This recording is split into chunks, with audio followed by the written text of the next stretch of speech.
The major world conflict in the world today is between the United States and China. And the series of lectures is going to be about how economic theory explains this conflict and how it's developed historically. It's not simply a conflict between two industrial rivals competing for a market. It's between two different economic systems. But it's not between capitalism and socialism.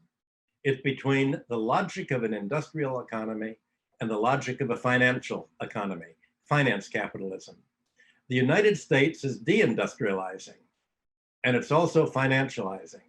It's going in the opposite direction from which China has gone for the last 30 years.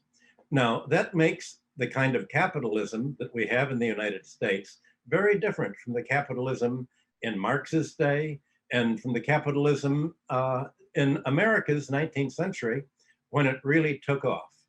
America in the 19th century was doing pretty much what China's doing today. And Europe was doing pretty much what China's doing today. The first thing they did was they wanted protective tariffs for their industry. They wanted government investment in education, roads, communications, all of the basic public infrastructure, so that they could supply the basic needs of people at the lowest possible price. And all of this was considered the logic of industrial capitalism. It also was called socialism, even in the 19th century. Almost all of the observers after about 1848, the whole second half of the 19th century, everybody thought that capitalism was evolving into an increasing role to play by government, and socialism was one form of another. And the first characteristic of socialism was to stop the landlord class that had emerged from the medieval period of Europe, to stop the banking class, to stop monopolists. Capitalism was revolutionary, and it was as revolutionary as socialism is. That's why it was turning into socialism, because in order to compete with other countries, Great Britain, the United States, and Germany had to lower the cost of labor that industrialists had to pay their employees. Now, you had to pay all employees enough money to live and to break even. The basic subsistence wage you had to pay, and that meant you had to pay them enough to buy their own housing. They needed to buy food. And as technology began to rise, they needed to have a good education. And pretty soon in the United States, throughout the 19th century, you had what was called the American School of Economists. They were the pro-industrial school, the business school. Today, they'd be called socialists because they said, well, you have to pay labor more because well-fed labor is more productive. Well-educated labor is more productive. Well-housed labor is more productive, and healthier labor is more productive. And if the government pays for the costs of public health, then it's going to, the capitalists' employers won't have to pay for it. So we want the government to pay for as much of the basic needs of the population as possible, so that the industrial employers can pay their labor as little as possible, so that the products they sell can undersell the industry of countries that don't have a capitalist revolution, that don't get rid of the feudal landlord class, that don't get rid of monopolies, and that let their basic infrastructure be held in private hands. So this is exactly what China's doing today. It's what America did, and it's the inherent logic of industrial competition in the world. Today is very different. Today, the US economy is shrinking, but the stock market is soaring. And the United States is simply following what economic theories in their textbooks and their national income statistics say is the most efficient. That is, most efficient at making money. Now, here's the problem that I want to talk about in this lecture. When Chinese students are sent to the United States to study economics, they're taught in American textbooks that it's more efficient to financialize the economy than to industrialize it. And when trade theory and international relations are taught, the textbooks are all in agreement. China should not have industrialized. It was a disaster for China to industrialize. That if China followed the theory of comparative advantage, it would have remained making paper flowers and labor-intensive handicrafts in agriculture. Because when it industrialized, it interfered with the market. And that's socialism, and it would have been more efficient if China just would have let the rich people, very rich landlord class, take over and squeeze out an economic surplus from low-priced labor, and that was its comparative advantage. And China interfered with this. And interfering is supposed to cost money, but it was not a free market. And a free market means it's free for the wealthy people to take over the government to impoverish the rest of the economy.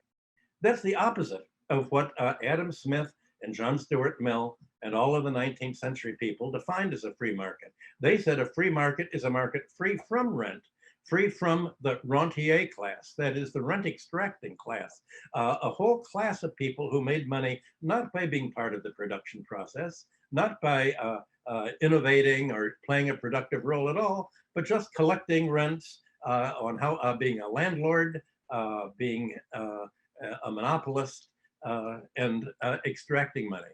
Now, of course, what they're taught in the textbooks is all nonsense, but it's nonsense that the American mainstream has come to believe, and it's the nonsense that's led America itself to deindustrialize.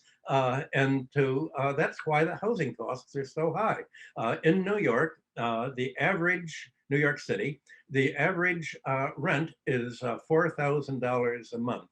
That's $50,000 a year. Healthcare begins at $6,000 per person a year. And if you actually get sick, that can be anywhere from $6,000 to $50,000. And basically, if you are a wage earner and you get sick, you go bankrupt.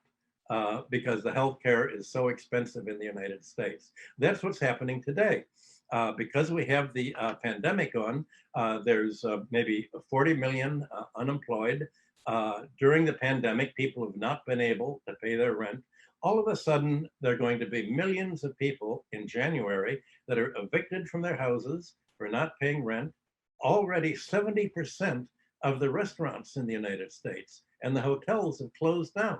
The whole economy, the real economy of hotels, restaurants, grocery stores is shrinking, and the stock market is soaring because for the financial class, this is a bonanza. For Wall Street and the financial center, they can now begin to pick up all this real estate that people are losing and forfeiting at a low price. They can make the big companies crowd out all of the small family-owned companies. Now, the problem is that small companies employ over half of the American population. And if these companies disappear, if they're all taken over by the large conglomerates and monopolies, then you're going to have a shrinkage of employment. You're going to have many homeless people. You're going to have a poor economy.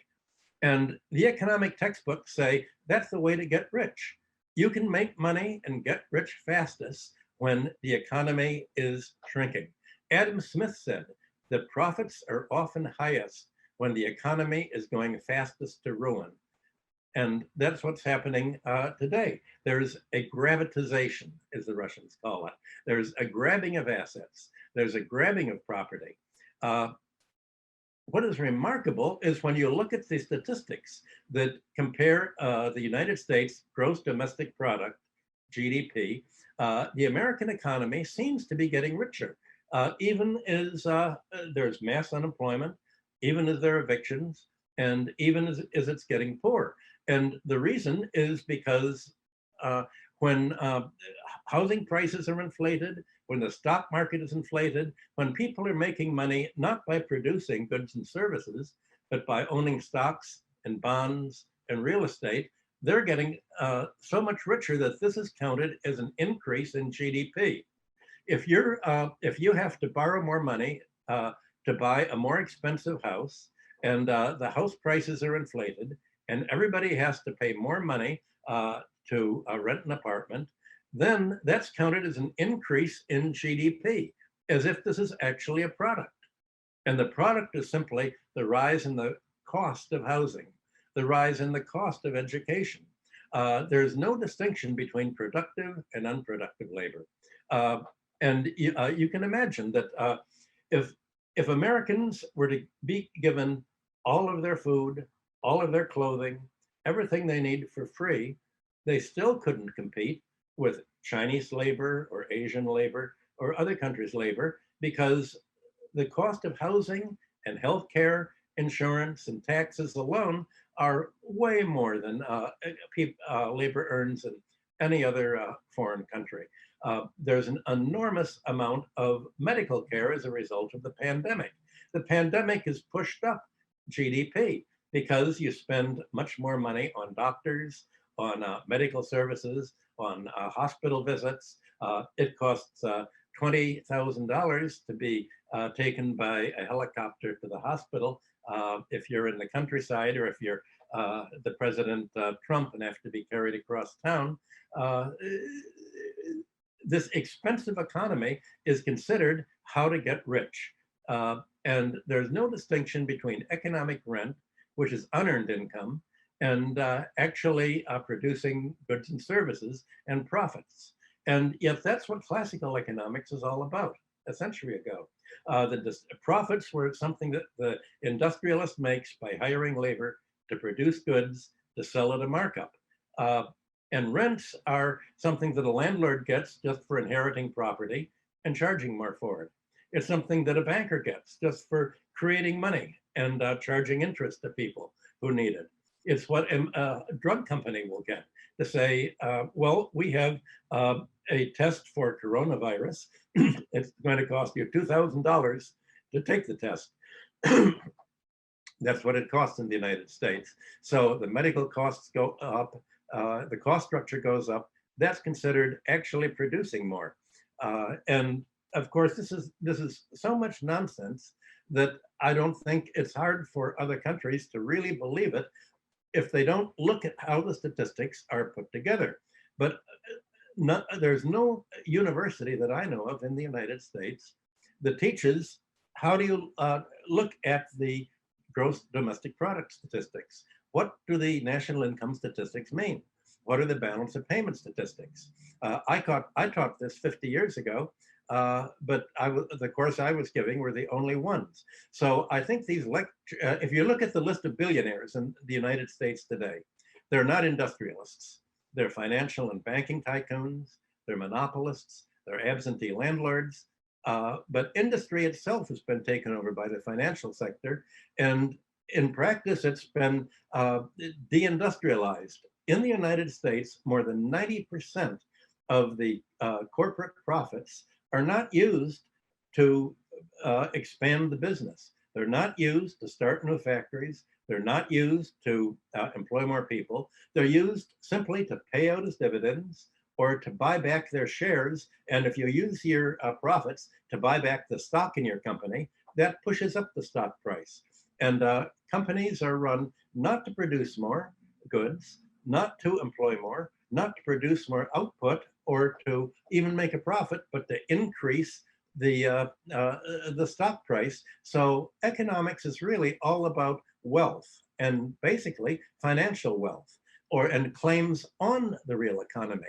And any country's system of wealth, of real estate, stocks, and bonds, these are claims on labor and industry. So it's an inside-out world. Looking at an economy financially is looking at the liabilities side of the balance sheet. What do borrowers owe the creditors? And the creditors, what they have in savings, that's their wealth. The 1% gets wealthy by having the 99% of the population in debt to itself. Landlords get wealthy by monopolizing housing and making people pay more and more and more. So these lectures are largely about whether China wants to follow the American way of being efficient and getting rich financially, or whether it wants to be a socialist country and save itself from the American disease of creating a wealthy class at the top that's going to take over government and make itself richer by making the bottom 90% poorer. Now, I began to teach all this in 1969 in New York, and the lectures that I gave in trade, development, and foreign debt have been published in China in 2012. So my lecture theories there. And at the very outset of teaching, I'd worked on Wall Street for 10 years, and I was invited. Someone said, "Why don't you begin to teach?" And I thought, well, that's a nice idea. But I had a problem in teaching. They showed me all the textbooks for international trade theory. If I taught the trade theory that was in the textbooks, it was not realistic. But if I taught the students how trade and investment actually work today, then it's going to be the opposite of the textbook models. What was I going to do? Was I going to teach reality or textbooks? Well, the way to get promoted in the United States to from assistant professor to associate professor to full professor is to teach what's in the textbook and everybody else. So I decided, well, I can always go back to Wall Street. I'm going to read what they say in the textbooks. I actually had not read any textbooks in trade theory. I did have a PhD in economics, but they never talked about trade theory because, quite frankly, it's so silly. What foreign students are taught in the United States is so silly that none of my friends even wanted to go near it. But I thought, well, let's see what the textbooks say. And it was an unrealistic attempt to justify free trade. In fact, almost all economic theory in the textbook is an advertisement. And it's an advertisement for a political theory. Its objective is not to describe how Britain and the United States and Germany industrialized and gained world leadership. It's the policy that they wanted other countries to follow. So that they wanted other countries to be dependent on their leadership. So their economic theory was telling other countries, don't do what we did, do what we say. Be dependent on us. You should produce agriculture, food, raw materials, and let us produce your industrialization. That's the international specialization of labor, and everybody gains. And when Ricardo in 1817 drew up his trade theory and theory of economic rent, the classical economics is largely based on, he had Portugal trade wine with England that was producing textiles, and Portugal was a big gainer. And in his mathematical model, it wasn't really a statistical model. It was like other mathematical models, they're fake. When people use mathematics to describe an idea, especially if it's very complicated mathematics, and they're not using actual statistics, you can be sure that they're trying to put something over on you. They're saying, don't look at reality, look at the model. And if you can just distract their attention to a kind of parallel universe, all of a sudden you're not studying economics anymore. You're in the literature department. You're studying science fiction about a parallel universe. And that's basically what students are taught in the United States, which is why almost all of my better students at the New School, they'd gone through the master's degree, many of them through a PhD degree. They said, we don't want to be economists. This is silly. Why would we want to do this? This isn't reality. We're going to be realistic. They went on to work on Wall Street. They went into, one of them raised horses. They just dropped out of the field because the field is really an unrealistic field. So if you accept the kind of free trade propaganda that you get in the textbooks, you're led to a hypothetical world that Nobel Prizes are given to try to convince people that that's economic science. But it's not economic science. It's religion. It's superstition. It's the idea that you can get rich by not having the government play any role at all. Well, every country from England, America, Germany, Europe, every country's getting rich the same way that China is getting rich today. It's a mixed economy. You need the government to provide the infrastructure at a low price and not let it be monopolized. You need a government strong enough to prevent a landlord class from emerging. And the great challenge to China today is many of Chinese and Asians and the whole world in the past looked to America and said, well, we want to be like America. That's what Russia thought. How do we be like America? Well, let's ask the Americans how to get rich. And the Americans told the Russians, well, first of all, you take all the raw materials, all of your oil and gas, all of your nickel and diamonds and electric utilities, and you just give them to an individual, let him give it to him free, let him issue stocks, and he'll sell the stocks in New York, and he'll get rich in no time, because if you let us buy into these companies, we'll bid up your stocks, because now we're going to get all the money from your land and real estate, from your oil and gas, from your electric utility. We'll get them in the financial class, and Russia won't get them. And of course, you'll be very poor, but the kleptocrats, the people who give themselves the oil and gas wells in their own name, the electric utilities in their own name, they will get so rich that your GDP will actually go up, even though 99% of the population is getting poor. Well, the 1% in Russia said, sounds good to us, and that's just what they did. It's not what China did. China did not play by the textbook theory. And economic history teaches the opposite of what textbooks teach, which is why in the United States, they don't teach economic history anymore as part of economics. If you look at history, all of a sudden you're going to say, wait a minute, the world doesn't work that way. They don't teach history, and they don't even teach the history of economic thought. Because if you teach the history of how economic thought actually begun, you find that it was exactly the opposite in the 19th century of what we have today. The Adam Smith, John Stuart Mill, Ricardo, they were talking about the economics of industrial capitalism and how to industrialize the country and get richer. Today's economy says how 1% can get richer by deindustrializing and making the economy poor. So the question is, who are you going to believe, the textbooks or economic history? I think whenever you're given an economic theory, you need to ask who benefits. Any economic theory is going to benefit one class or one nation relative to other classes and nations. And today's mainstream economics, as I said, is propaganda for finance capitalism. It's what's taught is whatever is in the United States' national interest in its role as the world's most financialized economy. So its logic rejects that of industrial capitalism, and that's why you don't study classical economics anymore. And classical political economy seemed to be moving not towards the kind of free market we have today, but towards socialism.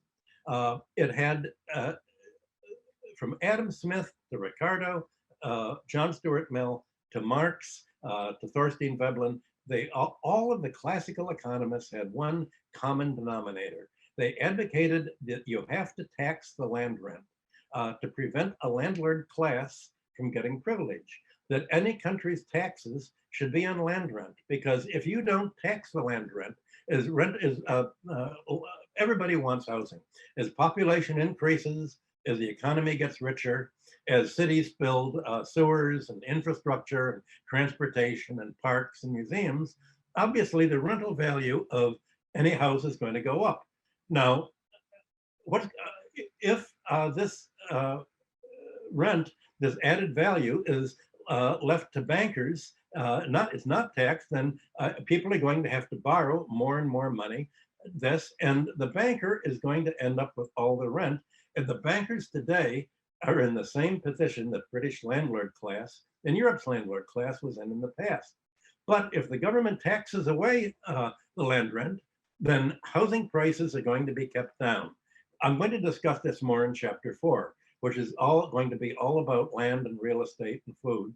But I just want to give a heads up now to say that this is the center of classical value theory. And to explain what rent is, they developed value and price theory. The value of any product, of any house, of any company was the cost of production. It was the cost of labor, and it was the cost of labor that was needed to make the capital goods and the raw materials and everything that went into production.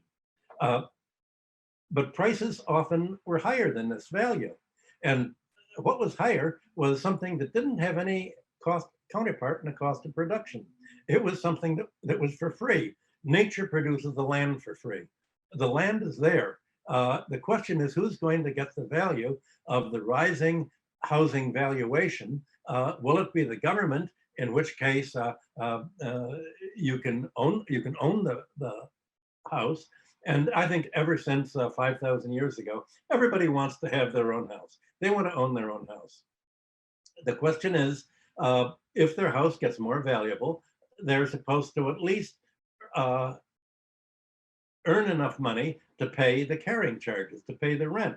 Now, if the government collects this increased value, then the increased value, people will pay just what they're paying now, but it'll go to pay the government.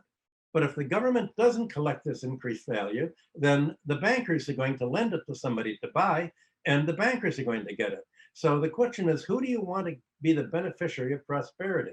Do you want a class that doesn't create value, that gets a free lunch to get rich, or and it's going to use its wealth to get richer and richer, and taking more and more public enterprise away from the government? Or do you want the government basically to get its taxes from the free lunch? The classical economist said, you really shouldn't tax labor, because if you tax workers, then their employers are going to have to pay them enough money to pay the taxes. In the United States, a worker has to right away get 15% of the salary set aside to pay for retirement, Social Security, and medical care when they're older. And they also have about up to 20 to 30% of their wage set aside to pay taxes. Now, the classical economists would say none of this should be taken off. The retirement should be paid out of what the economy produces once you reach retirement age. You don't have to save before you retire, because if you save, you give it to a banker, the banker lends it to somebody who borrows to buy a corporation, fire the labor, downsize the company, and move the company to China. That may be good for China temporarily, but it wasn't very good for the United States, and that's what the last election here was all about. So the question is, who is going to get the economic surplus, and what are they going to be used for? Well, by the end of the 19th century, almost every country in Europe and the United States, especially the business schools, said we need government to play a rising role in society. We need to prevent a wealthy landlord class from developing. That was feudalism. We want to get rid of feudalism. We want to get rid of a hereditary class where people get rich by inheriting a trust fund, inheriting property, not having to work for themselves. Everybody should have to work for themselves, and we want equality of opportunity. And that takes a government strong enough to prevent a wealthy class from developing. This same question, by the way, went way back to the Byzantine Empire. It went way back to Greece and Rome. It went back to Mesopotamia. Every country for the last 5,000 years has had a fight between a strong government and a wealthy class of landlords and creditors that try to emerge and take all of the economic surplus for themselves. So by the late 19th century, everybody agreed that the world was moving towards socialism of one kind or another. There was Christian socialism, there was Ricardian socialism, taking the land rent and privileged income. There was Marxian socialism. There was even libertarian anarchist socialism.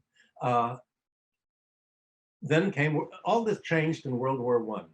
And in World War I, as we'll be discussing in the next few lectures, the world stopped taking the socialist line of development that was pioneered by Germany and the United States. The United States emerged as a creditor nation. Europe was broke, and the United States insisted in being paid for all of the arms that it had sold to the European allies before they entered the war. Europe went bankrupt, and the United States, to make a long story short, absorbed almost all of the world's gold by the end of World War II. The result is that the United States used its financial wealth to create an entire different economy, an entirely different kind of ethic. It no longer supported socialism. In fact, as soon as the Russian Revolution occurred in 1917, the United States and Britain sent troops over to try to fight to overthrow the Russian government. The whole idea was called pulling up the ladder. We in the United States, England, and Europe are rich by having a strong government. Let's prevent any other country from getting rich the way we did. Let's prevent any other country from having a government strong enough to limit a financial class, because we are going to be the financial class. We're going to be a global financial class, and finance capitalism is a global movement. Now, the result is that where instead of being a protectionist, once America became the industrial producer of the world, it insisted on free trade. It's just what England did. In the early 19th century, England had gotten rich through a policy called mercantilism, protecting its own industry, subsidizing its industry, and preventing its colonies from developing any industry in its own. The objective of industrial England was to make its colonies and other countries dependent on it. Likewise, in the United States, it got rich by protective tariffs, by government subsidy of infrastructure. It then said, okay, now we are the leading industrial producer. We want other countries to be dependent on us. So it began to teach a theory that told other countries, don't protect yourself. That's socialist. Don't have the government develop industry. Don't do anything at all. Just follow your comparative advantage. Your advantage is in being poor. Use it in an advantage. Use your poverty to make low-priced labor. You can make paper flowers and sew up baseballs and leave everything, all the capital investment to us. And that's what has been taught in textbooks since basically since World War I. And the idea is that America, England, and other industrial countries would export high-profit manufactures to countries that agreed to specialize in agriculture and raw materials production and low-wage handicrafts. And that was called free trade imperialism. Free trade is a way of making other countries dependent on you if they're naive enough to believe what's in the textbook and they don't try to get rich by having their own government, and if they don't follow what now is called socialism. As soon as World War II was ending, in 1944, the United States created the International Monetary Fund and the World Bank. And the World Bank told other countries, Latin America, Africa, and Asia, well, we'll make loans for you to develop, but you cannot develop by competing with anything that America produces. You cannot grow your own food. You should grow plantation export crops. Don't have land reform, because land reform people, once you have land reform, you have socialism and the government, and you're independent. You want plantations. You want to buy all your food in the United States, and don't create any manufacturers that can compete with this. So the World Bank would make loans for roads to export raw materials, to export food, ports. They wouldn't make loans to develop the domestic economy. And the international, and obviously countries following this very quickly ran into a trade deficit. That was the whole idea. America and the industrial nations want other countries to run a deficit with them. That's how they get rich, by running a surplus with other countries. And countries would have to then begin to borrow money from the International Monetary Fund to finance the deficit. Otherwise, their currency would go down and they get poorer and poorer. So the International Monetary Fund said, okay, we'll lend you the money, but you have to follow certain rules. You have to prevent unionization. You don't let labor unions. You have to lower the price of labor. You have to dismantle government. you have to balance your budget by selling off your electric utilities, your roads, your ports to private investors, mainly American investors, British investors, and European investors. And so all of a sudden, you had what seemed to be an international economy pretending to make the whole world rich, actually making the whole world poor and poor. So adopting free trade and failing to control foreign capital movements actually underdeveloped economies. A new word had to be introduced to the language. You underdevelop an economy by making it dependent instead of actually developing it. And so the theory of how to economic growth became just as warped as it is today, as the United States is deindustrializing. And the ideal of American economic diplomacy was to make other countries dependent on the United States farm exports, so that if a country does something the United States didn't want, like China did something that America really didn't like in the 1940s and 50s. It had a revolution under Mao. So what did America do? It said, we'll starve them all. We'll show that the only way China can succeed economically is to get rid of the communists. And so we're going to have an embargo. We're going to tell countries, don't sell any grain to China, make it starve. And America passed the grain embargo to try to starve China. Canada said, wait a minute, our farmers make money. If we're producing all this grain, if we don't sell it to China and countries that are like it, then all of a sudden our prices will go down and all of our farmers are going to go bankrupt. So they broke the embargo, they sold their grain to China, and that's how China was able to survive under Mao. But what this showed Mao was that the United States wanted to make China as dependent on the United States as possible. Just like today, when President Trump is saying, we're going to have an embargo on information technology, on chips, on high technology to China, we'll try to disrupt its industry.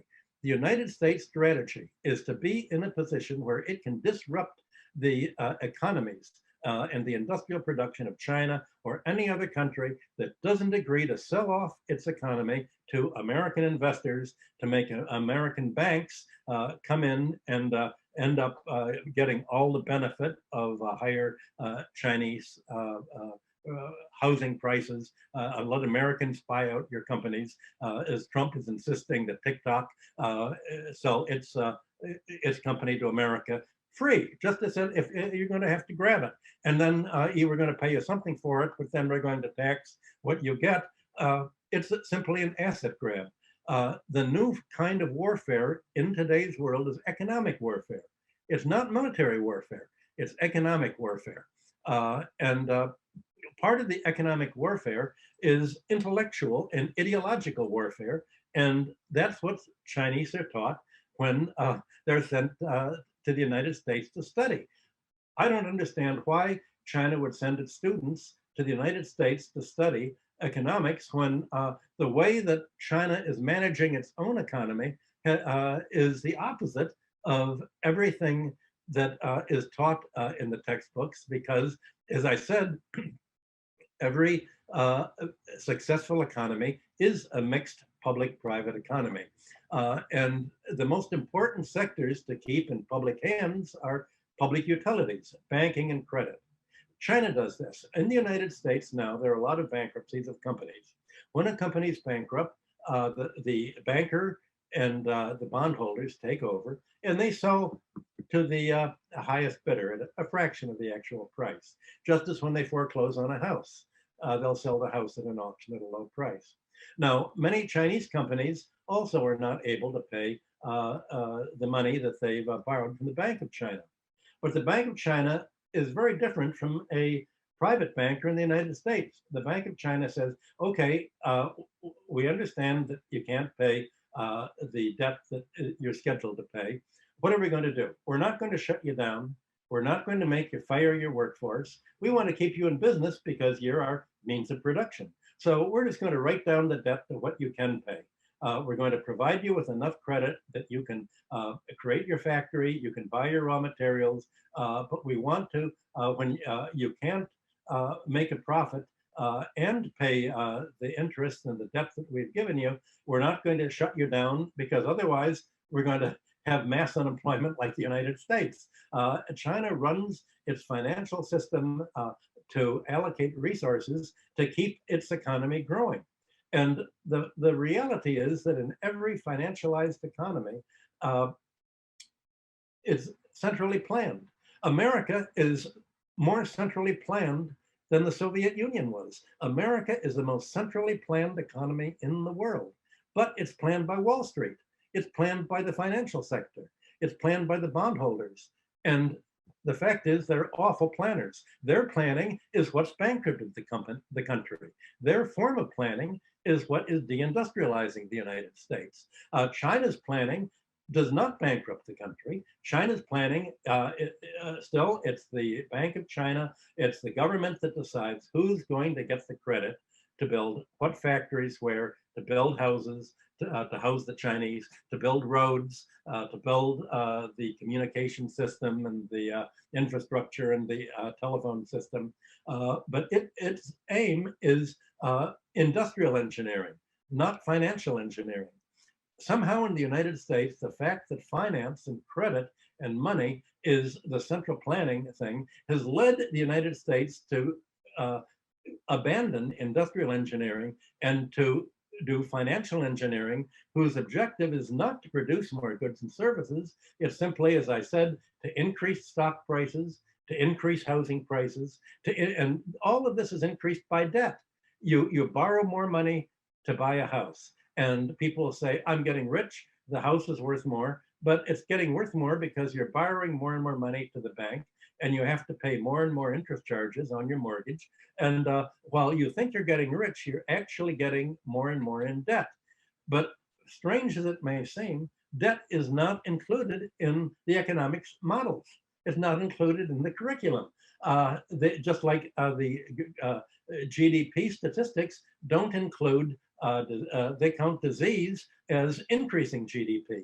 They count the increase in crime is increasing GDP because you need more gates on the windows, you need more policemen, you need more protection. All that increases GDP. When you get sick, that increases it.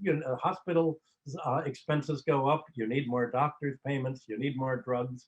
The more a drug company can charge for drugs, the more GDP goes up. This is people can't believe that this is actually how they make the statistics. But the joke used to be in New York and in Germany, you don't want to see how a sausage is made. You may like eating frankfurters and sausages. You don't want to go to the store and see how it's made, because then you're not going to want to eat it anymore. Well, you can say the same thing about GDP statistics. You don't want to see how they're made because you think, wait a minute, that's sort of goofy, that they don't know the difference between a cost and overhead, between wealth and overhead. And what they think is wealth is actually the ability to charge the rest of the economy more and more and more. So instead of making the United States more productive, this financialization has deindustrialized it and made it a post-industrial economy. Well, already 50 years ago, 40 years ago, all sorts of books are being written, the post-industrial economy, why it's going to be good for you. Nobody will have to work.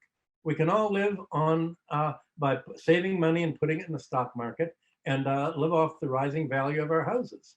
Well, how can the price of a house rise unless new buyers don't have to borrow more and more money to buy it? This was a kind of silly kind of reasoning. But again, if you look at the list of the richest men in the United States, Forbes magazine has the richest 500 Americans, the richest 500 Europeans. I think it has a list of the 100 richest Chinese. The way to make money is not by industrialization in these countries. It's really by getting something from the public domain. And novelists understand this more than economists. Balzac, the French novelist, said that behind every family fortune is a great theft. Usually it's forgotten about. People don't really know, how did they get this land that made them so rich? How did the members of Britain's House of Lords get all the money to give them all this real estate? Well, long ago, 800 years ago, their ancestors were warlords. They got in a warlord band. They conquered England. and they gave all the land to themselves on a hereditary basis. That was a theft.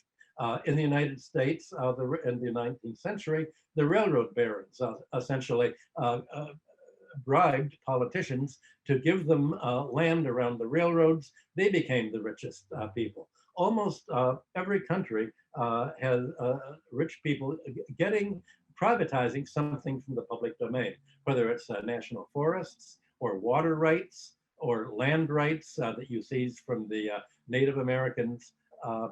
Basically, it's a free lunch. Now, when Milton Friedman came to China, I think 30 or 40 years ago, and tried to tell them, here's how Americans got rich. It really wasn't how Americans got rich, but he told them he got famous for his slogan, there is no such thing as a free lunch.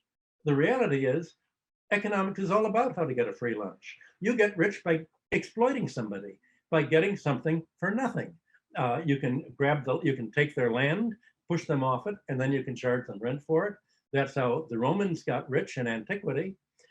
You can get rich by bribing the government to build a road that goes right by land that you've owned, which many Hollywood movies are made about how Southern mayors and governors got rich that way. But you almost always get rich by somehow corrupting government. So government corruption is the way to get rich. The Americans would say, well, there you are. The way for China to get rich is you want to corrupt enough government so you can have as many billionaires as Russia and America has. I hope that's not the way China goes. And they should have seen that this was what Milton Friedman was trying to tell them in the beginning. So all this poses the question, what kind of economic theory can explain what problems that you should avoid and not to suffer that are plaguing the United States and European economies? How do you avoid the kind of poverty that you're having in the United States? And the debt deflation, the fact that if income goes up for American wage earners, all their income is paid to the bankers for housing, for their credit card companies, for medical insurance. It's not paid for goods and services. It's paid for the rent extracting class. Well, obviously, China needs a financial system. And obviously, it needs homes of its own. The question is, how do you avoid organizing your real estate and your industry in the way that the United States? And fortunately, there is a theory to explain this problem. And that's what 19th century classical political economy was all about. It's how to prevent landlords from dominating society, how to prevent the banks and creditors from enriching themselves at the rest of the economy. So, and it was out of this classical economics that Marxism evolved. And Marxism became the capstone of British political economy. He pushed classical economics of Adam Smith, Ricardo, John Stuart Mill to its logical conclusion. Because he said, just like the landowners, hereditary landlords exploit rent payers, the employers exploit labor. Their idea is to pay labor as little as possible and sell the product it makes for a profit, as much of a markup as it can get. That's their profit. And capitalism is exploitive too. And the question is, do you want an exploitative society or do you want to minimize exploitation? And Marx said, ultimately, capitalism is revolutionary. Right now, people say Marx is a revolutionist, but what made Marx a revolutionist was he said capitalism is revolutionary because the industrial capitalists of Europe said, if we wanted England to compete, we cannot have protective tariffs to protect agricultural rents. We cannot let the landlord class just take all the economic surplus. We want the surplus to be spent on labor and industry. And that meant that you had to change politics. In the whole of 19th century, in every country, England, Germany, England had the House of Lords and it had the Parliament. There were two houses of government. And the House of Lords was the upper house. And you had to one of your ancestors had to come and murder and grab the land of Englishmen, push them off the land, and do to Englishmen what Americans did to the American Indians. You had to grab their land and then make everybody else pay rent. And they could block anything that the House of Commons could do. So there was a whole fight that the first fight occurred in 1846 when the House of Commons said, we're not going to protect landlord rents anymore in agriculture, we're going to have free trade, and we're going to abolish the Corn Laws. And the final great fight was a constitutional crisis in England from 1909 to 1910, when the Commons said, we're going to have a land tax. We're going to end the House of Lords. We're going to take away all their hereditary rents. We're going to get rid of them.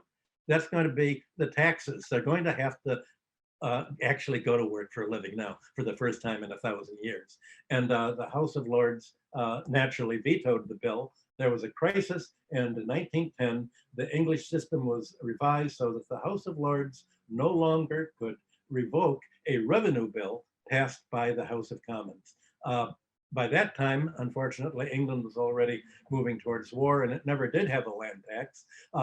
But the landlord succeeded in preventing England from collecting any statistics on land values. The United States had very excellent statistics on land values. So does Japan. So in the United States, they were able to move much more towards land taxation, and there was a great movement towards that. And there was a movement towards anti-monopoly regulation under Theodore Roosevelt. The interesting thing is that all of this fight against landlords, the fight against corrupt bankers, the fight against monopolists was led by the business class. And the theory of this was taught in the business schools. And the business schools were founded after the Civil War ended in the United States in 1865. Here's the problem that the industrial class had in the United States. All of the textbooks they had were written by British free traders. The universities in America were basically founded, as they were in Europe, to train members of the clergy, to train religious leaders. And it was all moral philosophy, and they picked up all of the free trade doctrines that England was promoting. And the industrialists said, look, we can't have free trade and anti-socialism here, because we have to have universities teach how we're actually going to develop a strong government to lead in American industrialization. And so they said, well, we can't go to the religious universities like Harvard and Yale, because you can't restructure somebody's mind that's already tunnel vision. So they created a whole new set of universities. They created land-grant state universities to teach protectionist economics and economics of strong government. And they created business schools to create how business will get rich by having a public infrastructure as a means of production. But the objective of public infrastructure is, and this was what the Wharton School of Economics taught in the United States, the first business school. The first economics professor, Simon Patton, was a protectionist, and he said the role of public infrastructure investment isn't to make a profit like private ownership.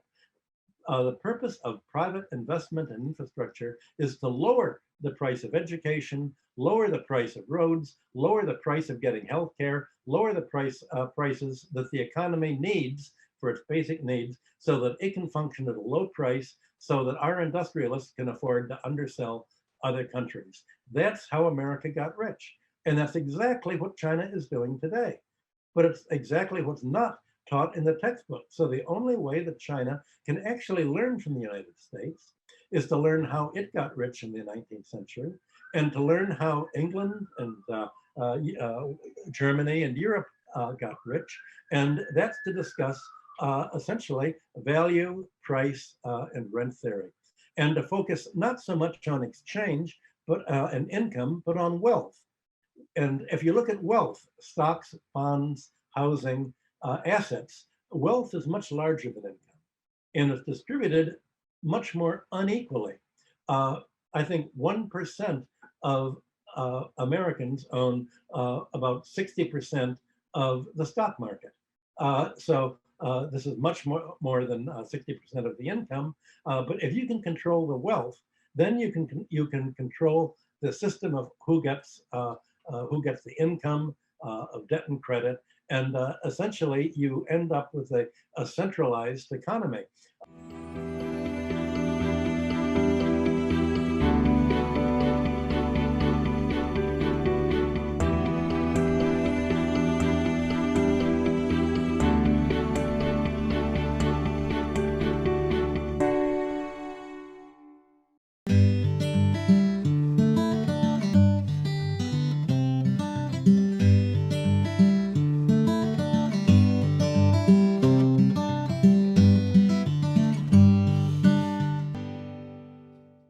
You know, we got ecological catastrophe and nuclear catastrophe impending, let alone the economic and moral and spiritual and political catastrophe that we're dealing with.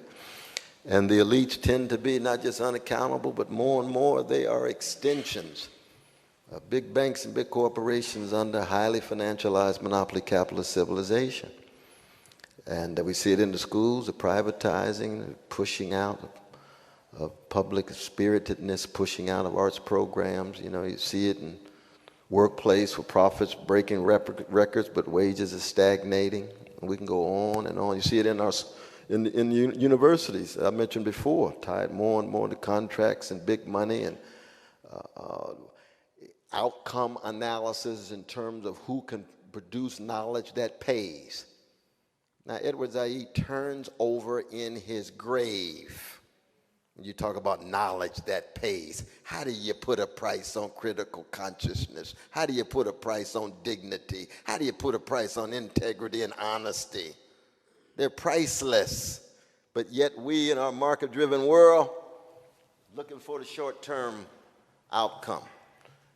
How Diane Ravitch puts it well when she says rich kids get taught and poor kids get tested. Because for the well-to-do, they still have time for the arts programs and so forth and so on. When it comes to our precious poor and working class kids, test, test, teachers, test, test. Charter, big money, and that threefold response of the neoliberals, which is always to financialize, privatize, militarize. Got a problem? Financialize, privatize, militarize. We'll take care of it. And what gets left out? Democracy, humanity, publicness, and that's the dominant tendencies of our day. So when you talk about elites lead, the masses bleed, that's a certain way of trying to unpack some of that, and that's what's so very, very important, it seems to me.